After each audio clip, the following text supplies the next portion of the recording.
Kata pidana sering kita dengar dalam kehidupan sehari-hari. Biasanya muncul dalam berita kriminal atau kasus hukum. Tapi, apakah semua pidana itu sama? Di video ini kita akan membahas jenis-jenis pidana dalam hukum pidana Indonesia secara singkat dan mudah dipahami. Lalu, apa sebenarnya yang dimaksud dengan pidana? Pidana adalah hukuman yang dijatuhkan oleh negara kepada seseorang yang terbukti secara sah dan meyakinkan telah melakukan suatu tindak pidana.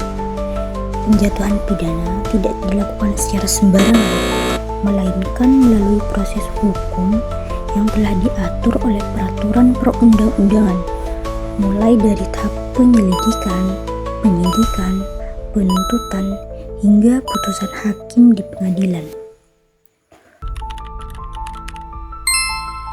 Tujuan utama dari pemidanaan bukan semata-mata untuk membalas perbuatan pelaku, tetapi juga untuk menegakkan keadilan, melindungi masyarakat, serta memberikan efek jera agar pelaku tidak mengulangi perbuatannya. Selain itu, pidana juga memiliki tujuan rehabilitatif, yaitu membina pelaku agar dapat kembali menjadi anggota masyarakat yang baik.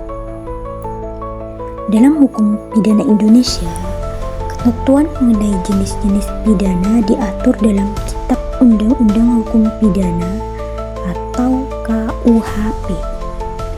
Pengelompokan pidana secara jelas tercantum dalam pasal 10 KUHP. Berdasarkan pasal 10 KUHP, pidana dibagi menjadi dua kelompok besar, yaitu pidana pokok dan pidana tambahan.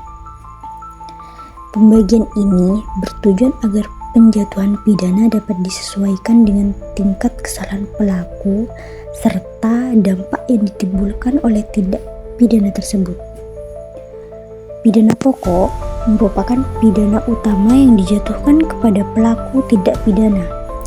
Jenis pidana pokok terdiri dari pidana mati, pidana penjara, pidana kurungan, dan pidana denda. Pidana mati merupakan jenis pidana yang paling berat dalam sistem hukum pidana Indonesia. Pidana ini hanya diterapkan pada tindak pidana tertentu dan dianggap sangat serius dan membahayakan kepentingan umum. Penerapan pidana mati dilakukan secara sangat selektif dan melalui pertimbangan hukum yang ketat.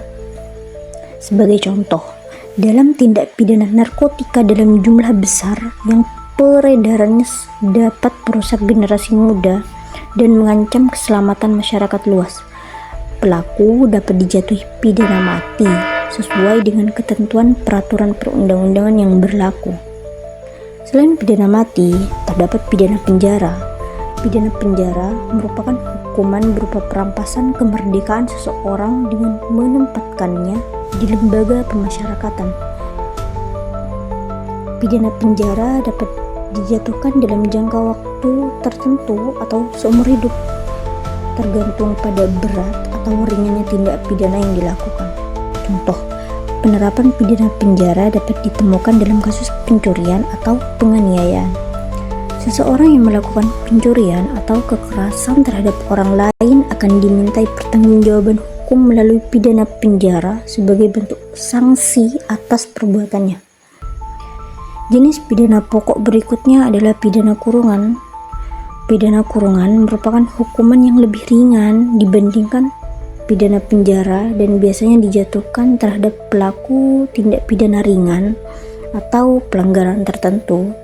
Sebagai contoh, penganiayaan ringan atau pelanggaran hukum tertentu yang tidak menimbulkan dampak serius dapat dijatuhi pidana kurungan. Hal ini menunjukkan bahwa hukum pidana juga mempertimbangkan asas proporsionalitas dalam menjatuhkan hukuman. Selain pidana penjara dan pidana kurungan, terdapat pula pidana denda. Pidana denda merupakan pidana berupa kewajiban membayar sejumlah uang kepada negara. Pidana denda dapat dijatuhkan sebagai pidana tunggal atau dikombinasikan dengan pidana lainnya. Contoh penerapan pidana denda dapat ditemukan dalam pelanggaran lalu lintas. Seorang yang melanggar aturan lalu lintas dapat dikenai pidana denda sebagai bentuk sanksi atas pelanggaran yang dilakukannya. Selain pidana pokok, hukum pidana Indonesia juga mengenal pidana tambahan.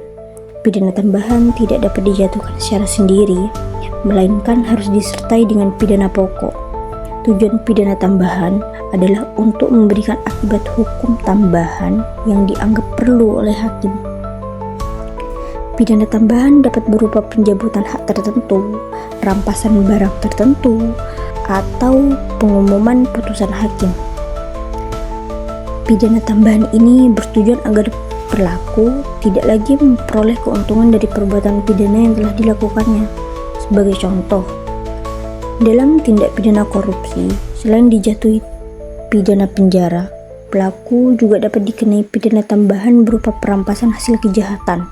Dengan demikian, pelaku tidak hanya dihukum secara fisik melalui penjara, tetapi juga secara ekonomi melalui perampasan hasil kejahatan. Melalui penjelasan dan contoh-contoh tersebut, dapat disimpulkan bahwa jenis pidana dalam hukum pidana Indonesia disusun untuk menciptakan keadilan dan ketertiban dalam masyarakat.